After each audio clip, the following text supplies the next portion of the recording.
दोस्तों नमस्कार। माजिद हुसैन सर की बुक भारत एवं विश्व का भूगोल, इसके अंतर्गत आज का विषय है वायुमंडल, atmosphere by Majid Hussain sir.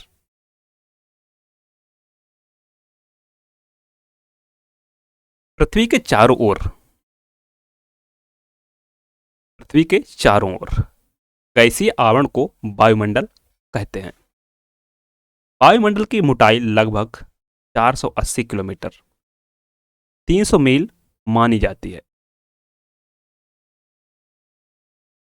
वायुमंडल की मोटाई लगभग 480 किलोमीटर 300 मील मानी जाती है। पृथ्वी के वायुमंडल में आई जाने वाली गैसें पृथ्वी के अंदर से निकलती हैं। पृथ्वी के अंदर से निकलती हैं।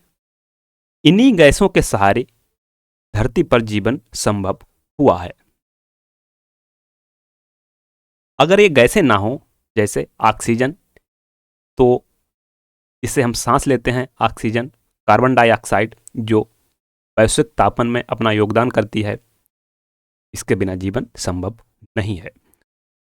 वायुमंडल में बहुत सी गैसों का मिश्रण है। ये सभी गैसें एक दूसरे से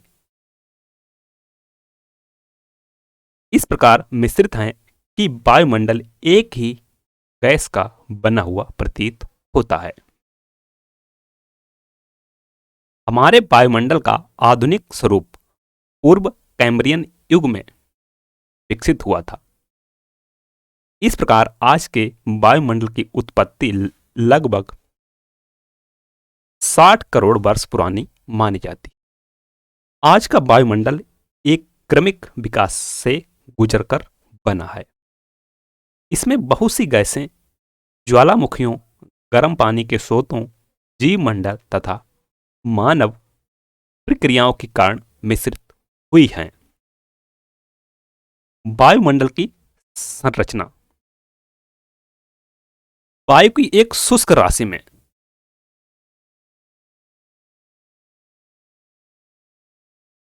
78.084% नाइट्रोजन,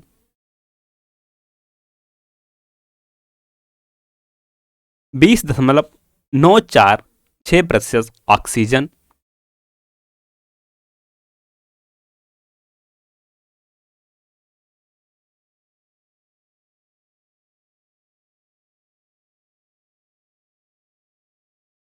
0.934% अग्नि,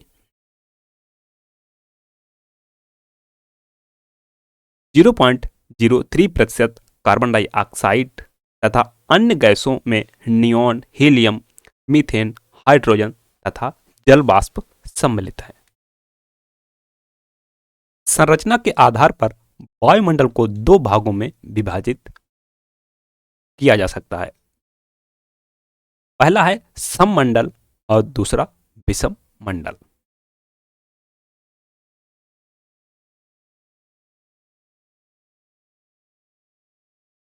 सममंडल। सममंडल की ऊंचाई सागर स्तर से 80 किलोमीटर 50 मील मानी जाती है।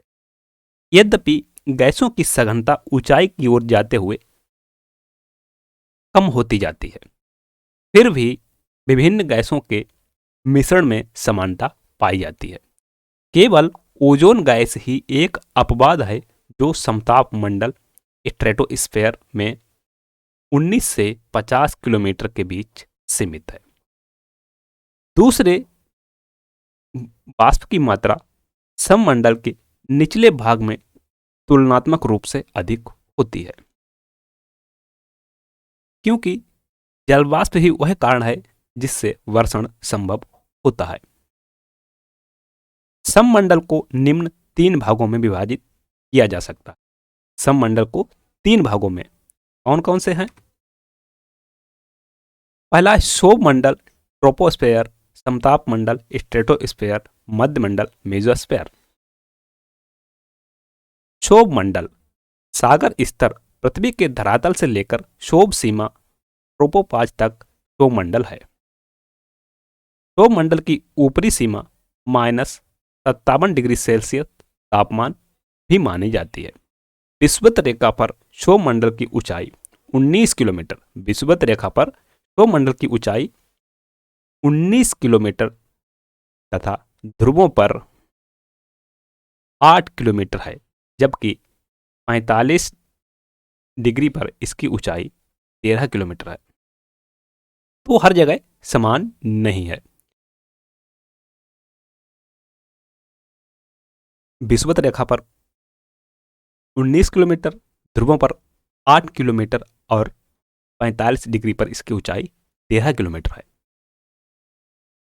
वायुमंडल की कुल वायु राशि का 90% भाग क्षोभमंडल में पाया जाता है। जो कुल वायुमंडल की वायु राशि है उसका 90% क्षोभमंडल में पाया जाता है। अधिकतर वाष्प का प्रदूषण भी क्षोभमंडल में पाया जाता है। इस मंडल की ऊंचाई में ऋतु एवं धरातलीय तापमान के साथ परिवर्तन होता रहता है।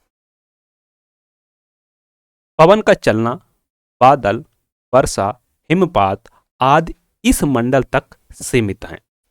जो भी मौसमी घटनाएं होती हैं वह क्षोभमंडल में ही सीमित हैं। इसी कारण इसमें वायुयान उड़ाने के लिए इसे उपयुक्त नहीं माना जाता है। इस मंडल में तापमान का ह्रास 6.4 डिग्री सेल्सियस प्रति 1000 मीटर की दर से होता है। आप जैसे जैसे ऊपर जाएंगे तो 1 किलोमीटर की ऊंचाई अर्थात 1000 मीटर की ऊंचाई पर जाने पर 6.5 डिग्री तापमान की कमी होती जाती है। कहां पर? क्षोभमंडल में। इस मंडल में तापमान के इस ह्रास को नॉर्मल लैप्स रेट कहते हैं। जो तापमान कम होता जाता है इसे नॉर्मल लैप्स रेट कहते हैं। समताप मंडल, वायुमंडल की दूसरी परत को समताप मंडल कहते हैं। यह मंडल क्षोभमंडल के ऊपर फैला है। समताप मंडल के निचले भाग का तापमान -57 डिग्री सेल्सियस तथा 50 किलोमीटर की ऊंचाई पर तापमान 0 डिग्री सेल्सियस रहता है।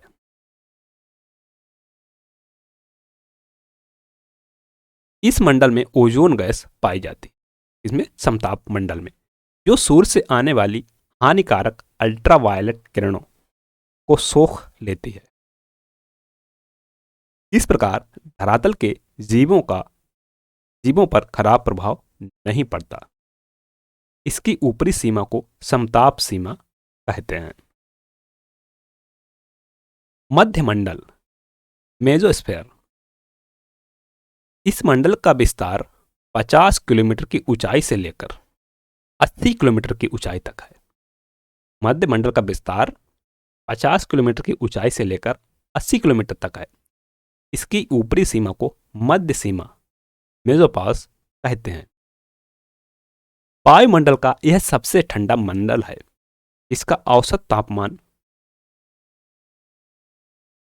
90 डिग्री सेल्सियस -90 डिग्री सेल्सियस रहता है। यद्यपि इस तापमान में +20 डिग्री से 30 डिग्री का अंतर हो सकता है। विषम मंडल, वायुमंडल के इस भाग में गैसों का पूर्ण मिश्रण नहीं है। इसकी ऊंचाई 80 किलोमीटर तक मानी जाती है। वायुमंडल में सौर कांस्टेंट इसी ऊंचाई पर पाया जाता है। इसकी ऊंचाई 480 किलोमीटर के ऊपर वायुमंडल में लगभग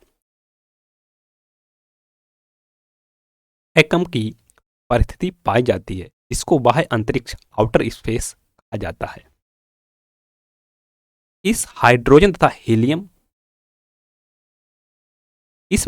हाइड्रोजन तथा हीलियम जैसी हल्की गैसें पाई जाती हैं। इस मंडल को तापमंडल, थर्मोस्फेयर तथा आयनोस्फेयर भी कहते हैं। तापमंडल 80 किलोमीटर से लेकर 480 किलोमीटर की ऊंचाई तक तापमंडल फैला हुआ है। इस मंडल में तापमान अधिक रहता है, परंतु गैसों का घनत्व बहुत कम है।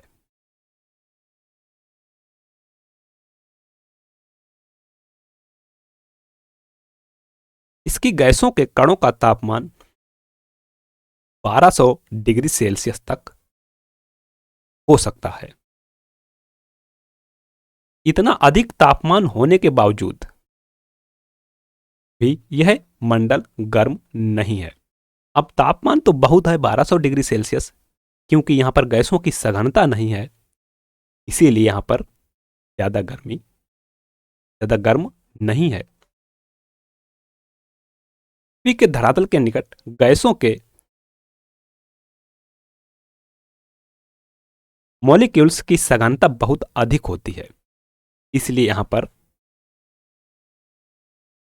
गर्मी ज्यादा महसूस होती है अगर तापमान 50 डिग्री भी पहुंच जाता है। आयन मंडल, आयनोस्फीयर, यह मंडल तापमंडल थर्मोस्फीयर का ही एक भाग है। इस मंडल में ऐसे परमाणु पाए जाते हैं जो सूर्य की किरणों से सक्रिय हो जाते हैं। इसके सक्रिय परमाणुओं को आयन कहते हैं। इस मंडल में अल्ट्रो तथा सक्रिय परमाणुओं का प्रभाव होता रहता है। तापमंडल के ऊपर स्वचालित ऑक्सीजन पाई जाती है। Thanks for watching. We will continue in next video.